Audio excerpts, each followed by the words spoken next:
Hi everyone, welcome back again. This is Brian, licensed massage therapist at Rasa Spa in Ithaca, New York, here today to talk to you about some more advanced stretching techniques. These are stretching techniques that require a little bit more setup, might not be right for everyone, and kind of don't fit neatly into one particular body part. Just a few things that I really wanted to discuss for those of us who might be looking for something a little bit different to try, might already be pretty good at stretching, pretty good at mobility, but something to maybe challenge yourself a little bit. The first one I'm going to talk about is a stretch using a resistance band in order to improve the external rotation of your shoulder. So if you're not familiar with that term, external rotation of the shoulder is this motion. If you have restricted external rotation in the shoulder, oftentimes one thing that can be holding you back is a restriction caused by tight muscles that do the opposite movement, internal rotation.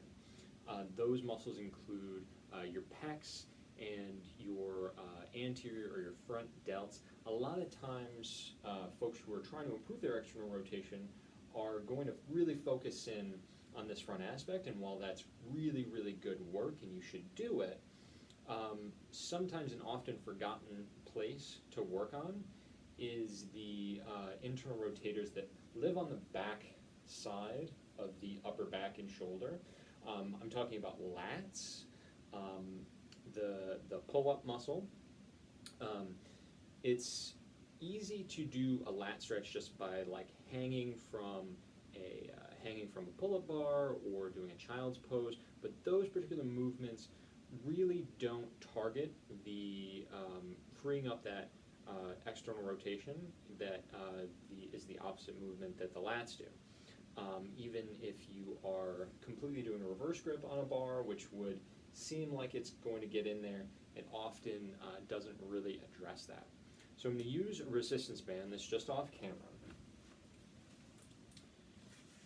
I'm going to loop my arm through this.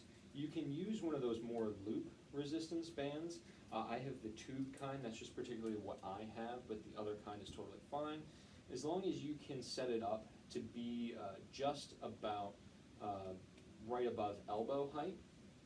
I'm going to first grab behind my arm with my opposite arm.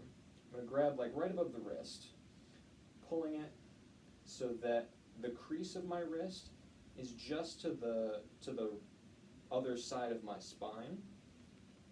And then I'm going to lean in to the pressure of the resistance band, move into the arm that I'm working on a little bit, and then trying to keep my chest forward, I'm just going to rotate my hips to the opposite side.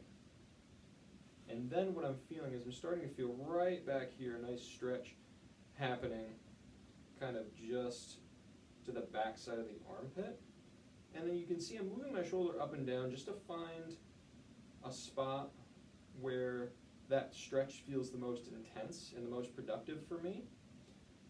One thing to keep in mind with this particular stretch, if you've got low back problems, the twisting and the torsion that's happening here might not be the best for you. So if you've got low back problems, one thing you can do to prevent that is tucking your tailbone under, kind of like trying to point your tailbone to the front of your body, and that can help kind of protect the low back. And if you feel too much pinching or pain in that area, you shouldn't be feeling any pain in that area. This stretch might not be the best for you, and you should try something else to address that external range of motion.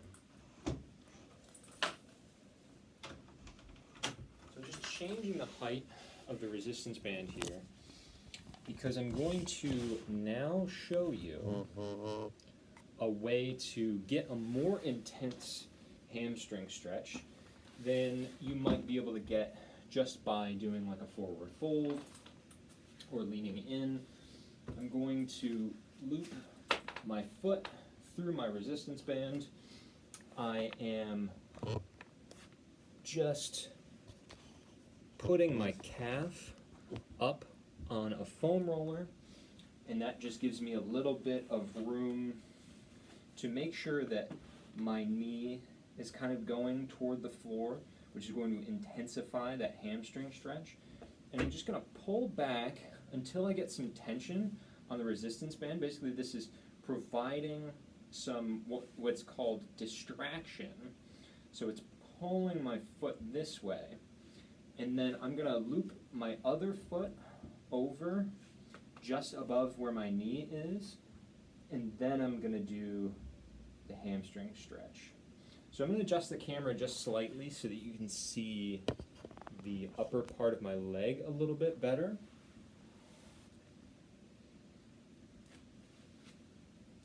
So putting that across, that just helps me get to the back range of motion of this knee capsule, and then leaning forward. And with that extra tension that the resistance band puts on this, and the extra tension that the opposite leg puts on it, it's a very, very intense hamstring stretch. And again, you would be mindful of this. If you can't already touch your toes, this might not be the best stretch for you, but if you're finding that a regular forward fold isn't quite getting enough hamstring stretch for you, this is definitely one to try. And the last stretch that we're going to be talking about is for the hip and quad. So this isn't going to require any extra equipment. All you need to do is find a wall, and you're going to first put your feet flat up against the wall like this, on your knees, and planting your hands on the ground just to give you a little bit of stability.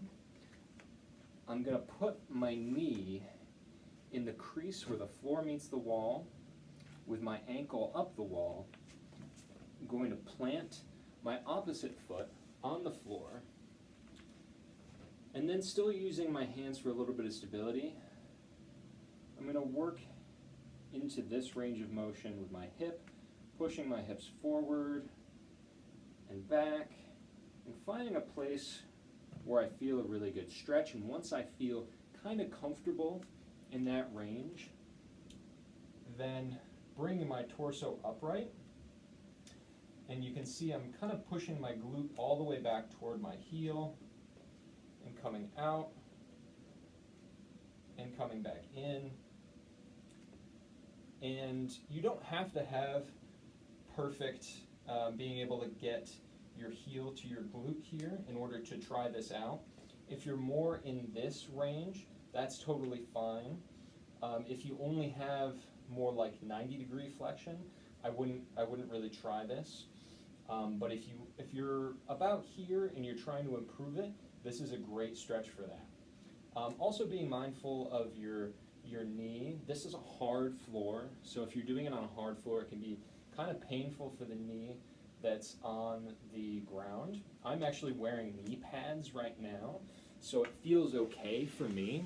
But if you've got a hard floor, if you don't have carpet to work on, you'll definitely want to consider putting a towel down or a thick carpet or a thick rug down in order to buffer any knee pain that might happen. We want to help get you some less pain, not more pain. That's it for this video. Reminder to follow us on YouTube and Instagram, and we'll see you next time. Thanks.